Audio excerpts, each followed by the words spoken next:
Welcome back to my channel it's Ruby সোফেন। চলে এলাম তোমাদের সঙ্গে নতুন একটা ব্লগ ভিডিও স্টার্ট করার জন্য। তো চলো আজকের ভিডিওটা কোথায় যাচ্ছি, তো আমি বাইরে ইন্ট্রোটা দিচ্ছি, বুঝতেই পারছো দেখে রাস্তা।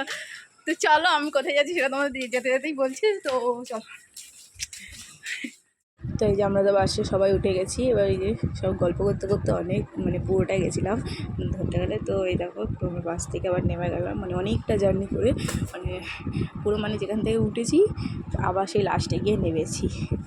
তো চলো এই যে সব বন্ধুরা মিলে এখন অনেক দিন পর ঘুরতে বেরিয়েছি।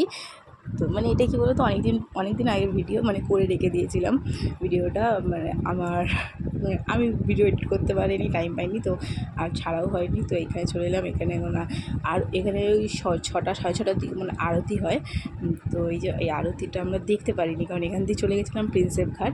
তো চলো এবার আমরা প্রিন্সেপ ঘাটের দিকে এগাবো। তো এই যে যাচ্ছি গঙ্গার ঘাটে। খুব ভালো লাগে বলো বসে থাকতে? তোমাদের কার কার ভালো লাগে সেটা কমেন্টে জানিও। আমার তো দারুণ লাগে। তো এখন আমরা যাচ্ছি এই হেঁটে হেঁটে সবাই মিলে যাচ্ছি, কারণ এবার প্রিন্সেপ ঘাটের দিকে যাব। একটু গিয়ে বসবো, গল্প সব হবে অনেকক্ষণ। তো চলো ভিডিওটা তোমরা দেখতে থাকো। এই যাবো কি সুন্দর লঞ্চগুলো দাঁড়িয়ে আছে।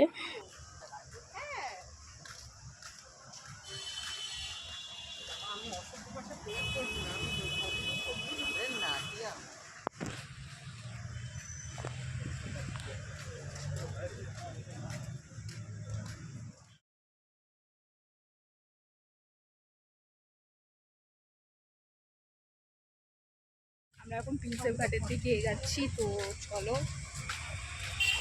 যাই, একটু চুজ করে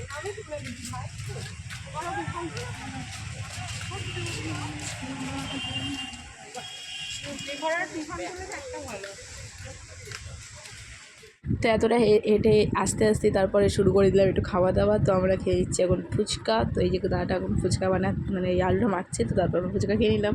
খেয়ে তারপর চলে এলাম এই যে প্রিন্সেপ ঘাটের দিকে। দেখতেই পাচ্ছ এই দেখো পেছনটা। এখানে কিন্তু যারা ফটো তোলে ফটোগ্রাফার, তারা ভালোই ফটো তুলতে পারে এই ঘাটে এসে। আমরা তো এখানে জাস্ট ঘুরতে আসি, একটু বসি, তারপর বাড়ি আবার চলে যাই গঙ্গার ঘাটে একটু বসি। তো এই দেখো এটা হচ্ছে প্রিন্সেপ ঘাট। তোমরা যারা আসোনি তারা চলে আসো খুব তাড়াতাড়ি। ভালো জায়গাটা ফটো তোলার জন্য, খুবই ভালো বলবো। তো এই যে আমরা আবার এক সাইডে এসে একটু বসলাম, এতটা পা ব্যথা করছিলো আর গরমও লাগছিলো ভীষণ। তো সবাই মিলে বসে পড়েছিলাম, বসে একটু গল্প সল্প করছিলাম, অনেক কিছু দেখছিলামও, আর কি বললাম না, আর কিছু বলিনি। তো এখানে দেখতেই পাচ্ছ বসে। তারপরে চলে এলাম একটু গঙ্গার ধারে হাওয়া খেতে। তো জাস্ট অসাধারণ লাগছিলো, অসাধারণ। এখানে বসেছিলাম। তারপর আমরা আরেকটু এগিয়ে গিয়ে দাঁড়িয়েছিলাম। ওখানে হাওয়াটা যা লাগছিল কি বলবো। আমি হেসেই চলেছি, কী কথায় হাসছি জানি না অত। তো এই দেখো এই যে এই জায়গাটা দাঁড়িয়েছিলাম, অসাধারণ হাওয়া, অসাধারণ কি বলবো, মন খুশি যাচ্ছিলো। তো তারপরে বাসে উঠে গেলাম, বললাম যেখান থেকে উঠবো তারপর লাস্টে গিয়ে নামবো। ওই বাস 2 ঘন্টা 3 ঘন্টা ঢিকির ঢিকির করে যাচ্ছিলো, মাথা টাথা গরমও হয়ে যাচ্ছিলো। তো বৃষ্টিও মাঝপথে আরম্ভ হয়ে গেছিলো, তাই জন্য সাইডে চলে এসেছিলাম।